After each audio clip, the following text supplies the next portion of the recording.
Hey everyone, my name is Pixel, and welcome back to another episode of Tiny Bunny. If you remember what happened last episode, a policeman came to visit our class. We found out information on the newly missing Soumya, and we got laughed at because we drew a picture of a fox girl. What lies in store for us now that Ramka and Biasha are on our tail? It's been 7 days since the lieutenant visited our class. At first glance, everything was still the same. The forest still held out its gnarly claws toward the village, and the wind whipped up white flags weaved from powdery snow every night. When my parents argued in the other room, I would turn up the TV's volume to silence their muffled voices and sit close to Oya. Volvia and Simeon's photos were still 2 black spots on the notice board, and round-faced Senya hasn't returned home too. But something did change. I could see how different the looks of my classmates were. They met me with a new portion of pokes and insults. Contempt, mockery, and loneliness became my faithful companions. But most importantly, a shadow slid across my desk, leaving behind a mysterious note. I glanced into the space between rows, but the messenger was already nowhere to be found. Who sent me this note? Who could this carefully ripped out and neatly folded piece of paper be hiding from me? More threats and humiliation? Or... I took the piece of paper and carefully inhaled the wafting aroma. Blackberry. Inside was a message in beautiful handwriting. I'm waiting at a dead end near the dressing room. Come alone. We all know who this is. Drunk on that sudden call, I immediately started walking, looking over my shoulder from time to time, making sure nobody's following me. Even though I suspected it could be another trap set up by Ramka and Biasha at first, this buzzing thought soon left my mind. The two of them didn't have enough combined brain power to fake Polina's note so carefully. I didn't even notice how I almost broke into a run and jumped around the corner. As soon as I did that, I rammed into somebody inside the dark nook. Oh, ow! Like a magic bird, a green notebook glided to my feet. Polina puffed her cheeks in exaggerated anger. Petrov, have you lost your sight completely? I fixed my glasses. My nearsightedness wasn't that embarrassing anymore. I bent down and picked up the notebook. Sorry, I was in a rush. Were you waiting for me? Did something happen? Polina's attitude changed from fake anger to softness. She stood there silent, probably picking out the right words. She had a worried and sad look in her eyes, as if she hoped that I'd continue this conversation and stop us from drowning in this awkward silence. But I didn't say a word. I was just staring at her trembling lips. Finally, Polina heaved a deep sigh and started talking meekly. Anton, tell me, are you mad at me? I couldn't reply before she continued. Of course you are. What's with this stupid question? I'm so sorry. I didn't mean for that to happen. Honest. When Pyatifnov, when that abuser kicked the doggy, it felt like I wasn't myself, you know? She sniffed, and even though it was already quite dark outside, I could notice her ocean-colored eyes sparkle. I know that it's wrong. It's wrong laughing at animal abuse. I don't even want to think of what your opinion of me must be, but I just can't help it, Anton. Oh, yeah, that's why she hates dogs, because her grandpa was attacked by them. As soon as I remember Grandpa and the horrors he had to endure on the night when he got attacked by that pack of stray dogs, my mind becomes foggy. Polina's notebook in my hand was still waiting for me to return it to its rightful owner, but I just couldn't find the right moment to do that. You probably think I'm crazy, right? She looked at me with hopeful eyes, while I was absent-mindedly going over all the crazy stuff that my subconscious was producing lately. I clearly wasn't qualified to judge someone else's sanity. Sometimes I just can't control myself. But I'd never harm anyone. You hear? Not like that sadist Ramka. Please, stay away from him, Anton. Something clicked in my head.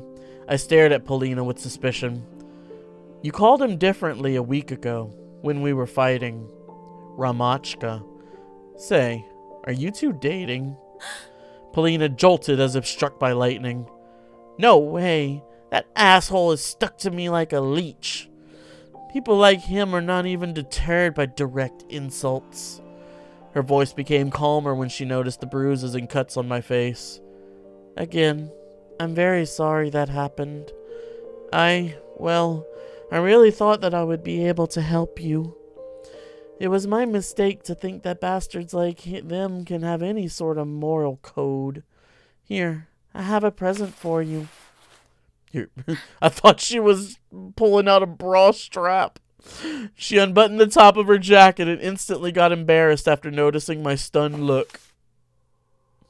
What in the world? It's a claw? Then she took an amulet on a thick leather thread with a big animal claw off her neck and held it out to me. Grandpa gifted me this charm. He said that it helps against crazy and possessed. He got him from a certain shaman. You don't have to believe me, but the tragedy that befell him happened on the only day when he forgot to wear it. I snuck a little glance at the intensely scratched claw of an unknown beast. And who did it belong to? The claw, I mean. I don't know. A bear? Or a tiger, maybe? You can find all sorts of animals in our forest. Anyway, please accept it, along with my sincere apology. Sure. Well, this is so important for you.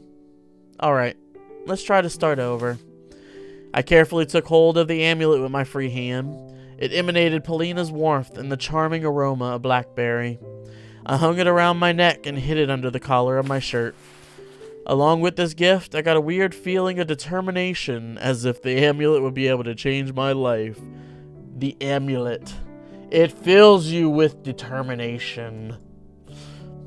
Talking some Undertale in here. Polina and I smiled at the same time, both of us feeling the ice wall between us slowly thaw. Thank you, Anton. This really means a lot to me. Polina studied me with her eyes and clicked her tongue. Do you know what you look like, Antasha? What? Like Blues Improv. I blinked in bewilderment. What do you mean? I also always associate people I know with something. I do that too, but why music? It can't be anything other than music. Some people are like guitar solos, some are drums. People like our Lilia Pavlovna are war marches. And you're so thoughtful, so mysterious, sometimes even a bit sad. You're definitely blues. And what about the improv part?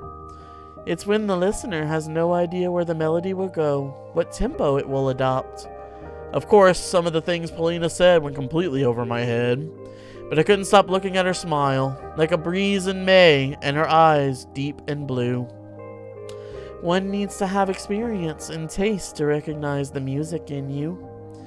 You're not some pop music. I don't even think I know what blues is. Polina gasped and frowned, which made her look even more beautiful. Don't say something like that to my face. I'll make sure to give you a cassette. Grandpa used to bring me so much music from the city.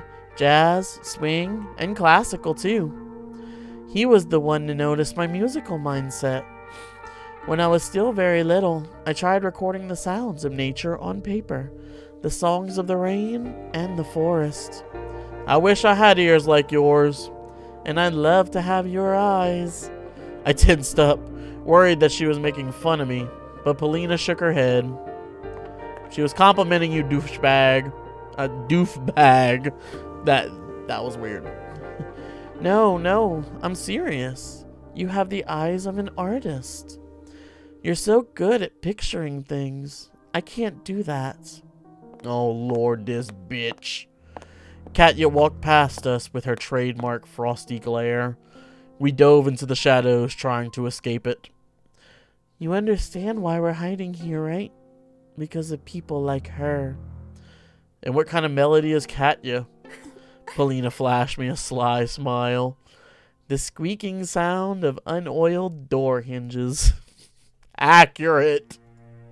As accurate to that bitch. You know, this nasty deskant. I giggled, covering my mouth. Katya didn't hear our whispers, but she suddenly glanced over her shoulder, clearly annoyed. A moment later, she sighed and went her way. I'm pretty sure she heard us. I remembered about the notebook I was still clutching in my hand. It turned in my hands. Instead of the subject name, the front side had the name of the owner in 2 words. Friends only. Curiosity killed the cat, you know. I'm sorry. Is this a questionnaire? Have you ever filled one? I lied that I had. In reality, girl classmates from my previous school had never asked me to fill their questionnaires. It was quite upsetting. I mean, it was a girl hobby. You just answer a set of standard questions about your favorite actors and colors, but entrusting someone with such a notebook was the sign of friendship. And maybe of something even more. Something I only had a vague idea about. You can fill in mine if you want. My heartbeat quickened. I do. Thank you. Polina giggled. Actually, there are so many secrets there. You'd be better off not knowing what we girls think. She reached for the notebook, playing with me. I tossed my finding into my free hand. Polina tried to intercept my move. Her hair briefly touched my face, tickling my nose with its silky locks. Silky locks. Hair everywhere. I sensed an aroma that immediately filled the whole world. Fragrant, alluring, lively. If only I could picture it. Steal it for myself. I felt dizzy, but I gathered myself and spoke in a voice reminiscent of Lieutenant Tikhonov.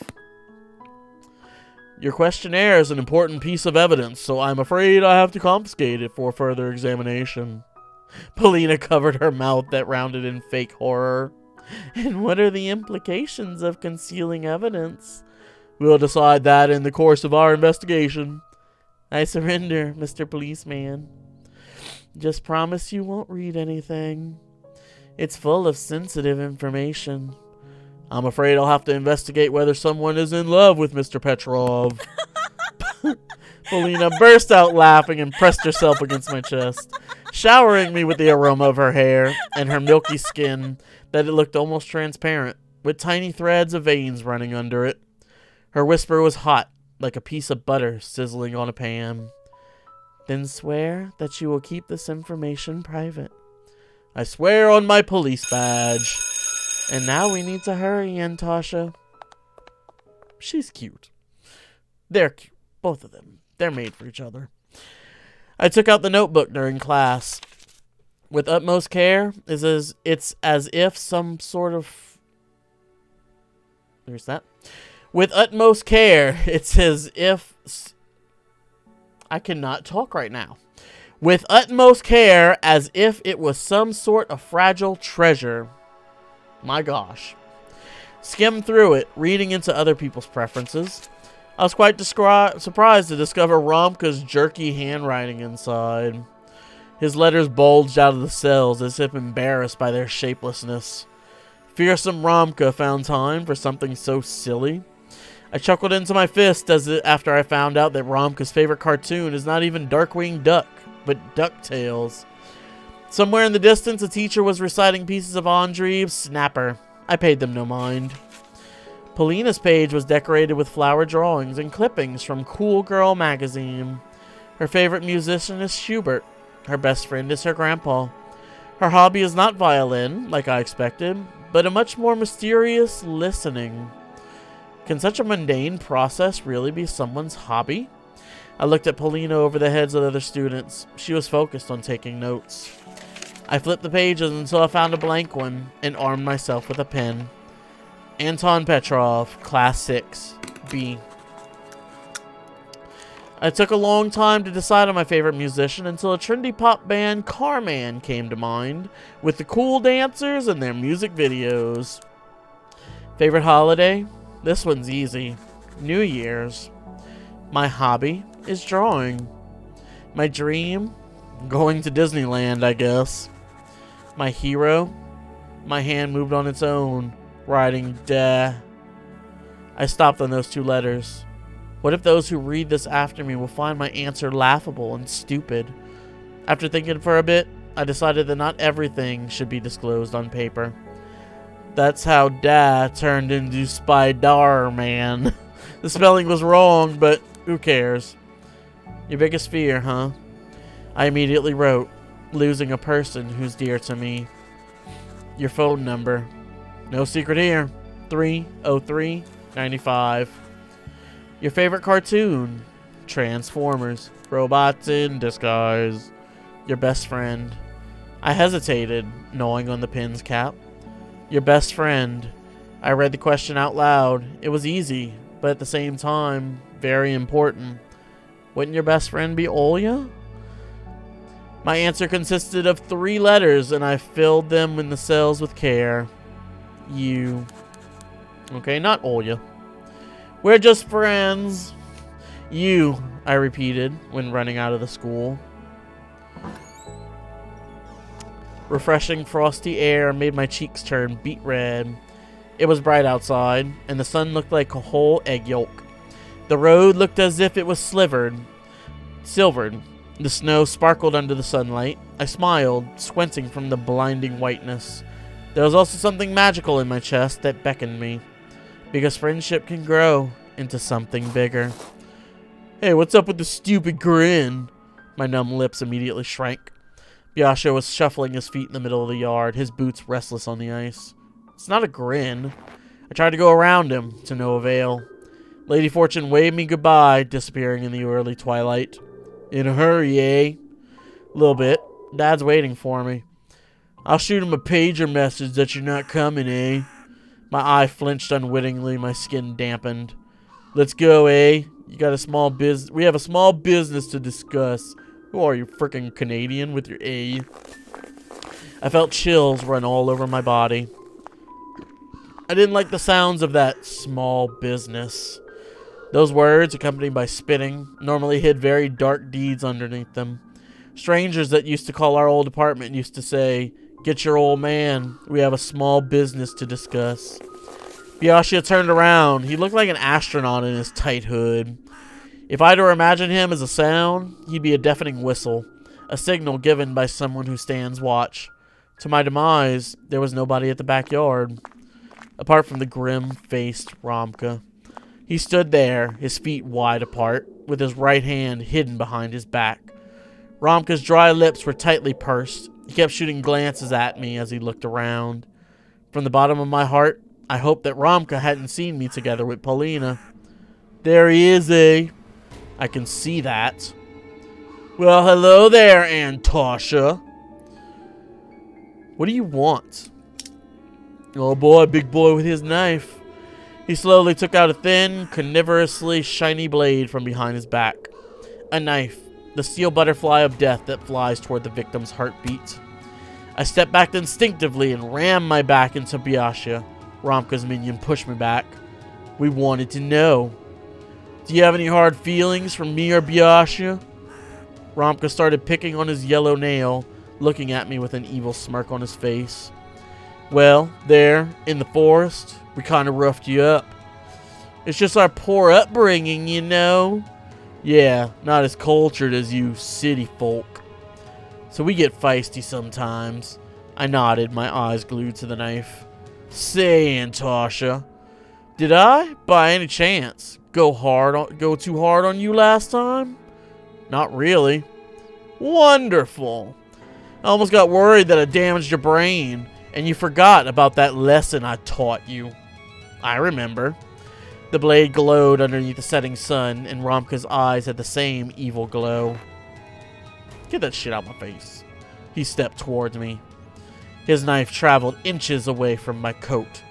One movement and steel would cut into the cloth, and if he pushes deeper, what's that knife gonna do now? A little bird told us that you were snooping around Polina again. I was so scared that it took me a while to remember who Polina was. My brain was malfunctioning. My knees were shaking. Suddenly, our class rep slowly walked up to Romka from behind. I knew I knew she was listening. Like, that was no question.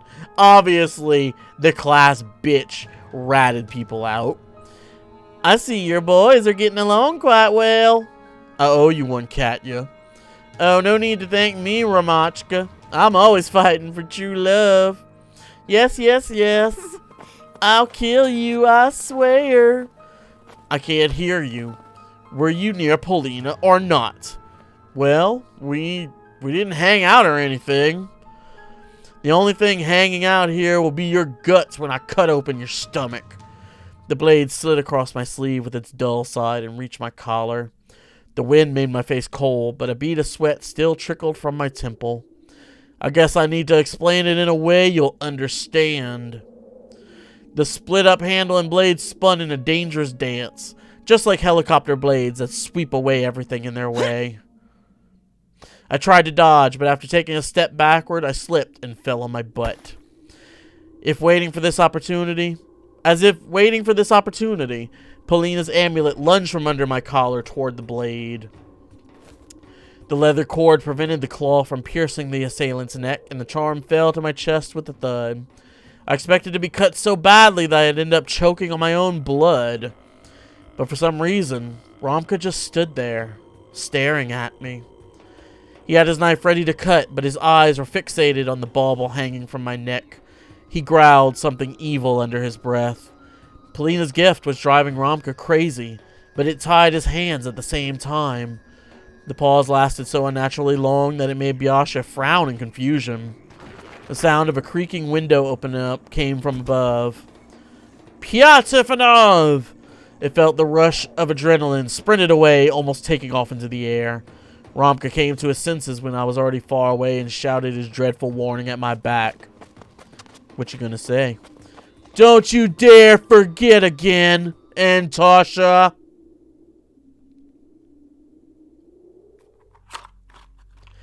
And with that, that is where we are going to leave it off for today. Thank you guys so much for watching.